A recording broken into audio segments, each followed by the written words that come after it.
Assalamualaikum warahmatullahi wabarakatuh.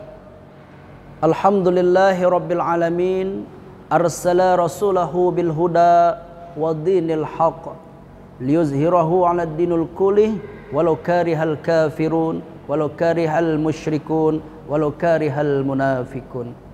Qala Allah ta'ala fi kitabihil karim, a'udzubillahi minasyaitonir rajim, bismillahirrahmanirrahim.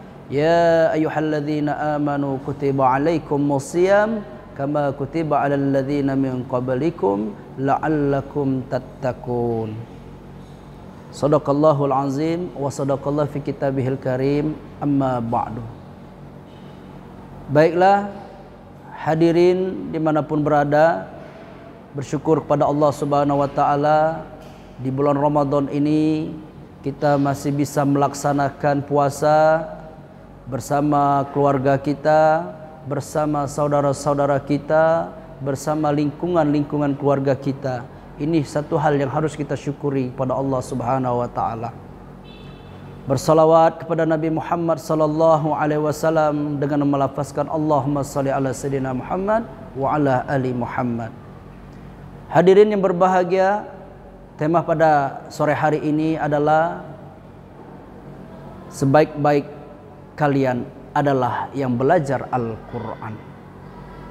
Karena kata Nabi Muhammad sallallahu alaihi wasallam, beliau bersabda, khairukum man ta'allama al-Qur'ana wa 'allamah. Sebaik-baik kalian adalah yang belajar Al-Quran dan mengamalkannya.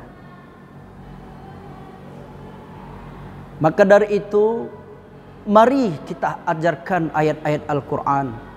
Mari kita ajarkan Al-Quran kepada saudara-saudara kita, anak-anak kita, sahabat-sahabat kita, tetangga kita, dimanapun tempat kita berada.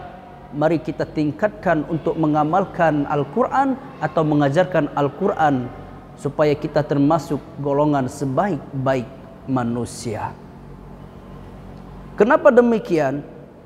Tatkala kita khairukum man ta'allamal Qur'an, dalam ta'allam di sini artinya belajar. Pada waktu itu kita berada di posisi sosok seorang manusia yang sedang mencari manfaat. Setelah kita mencari manfaat, tentu kita akan mendapatkan manfaat. Barulah setelah khairukum man ta'allamal Qur'an wa 'allamah. Wa 'allamahu itu berarti kita mengajarkan. Tatkala kita mengajarkan berarti kita sedang memberikan manfaat.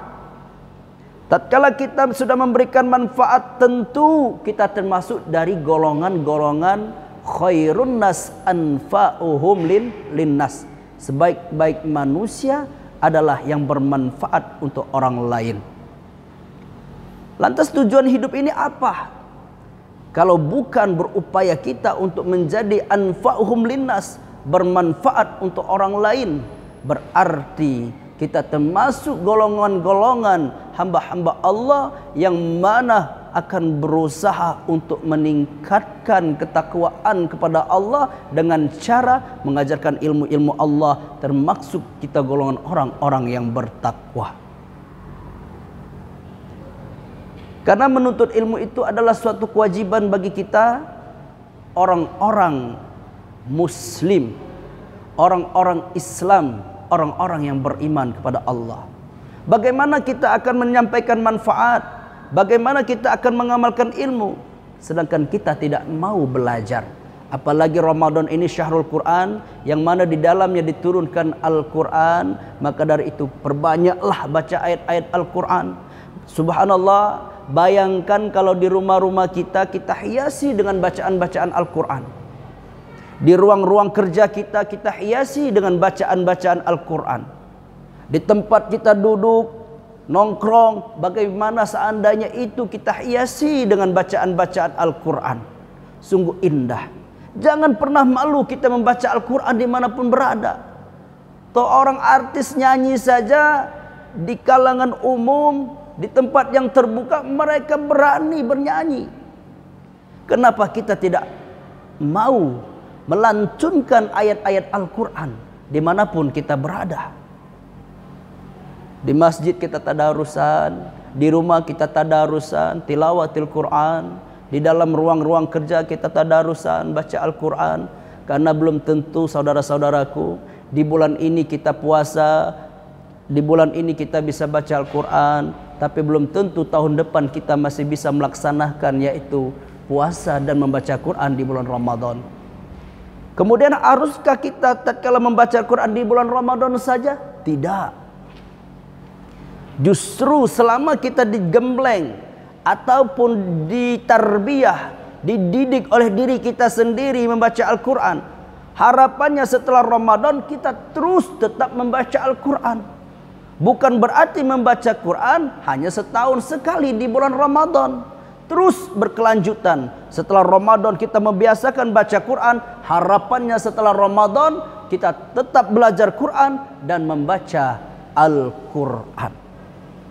Maka dari itu, jadikanlah Al-Quran ini adalah bacaan kebutuhan untuk diri kita, untuk santapan rohaniah kita. Harapannya bacaan Al-Quran ini tidak hanya sebatas buah bibir saja, tetapi kita berharap bagaimana bacaan Al-Quran ini bisa merubah hati kita menjadi hati yang suci, menjadi hati yang baik, dan hati yang selalu ingin berbuat baik kepada dalam kehidupan sehari-hari kita untuk meningkatkan keimanan kepada Allah Subhanahu wa taala.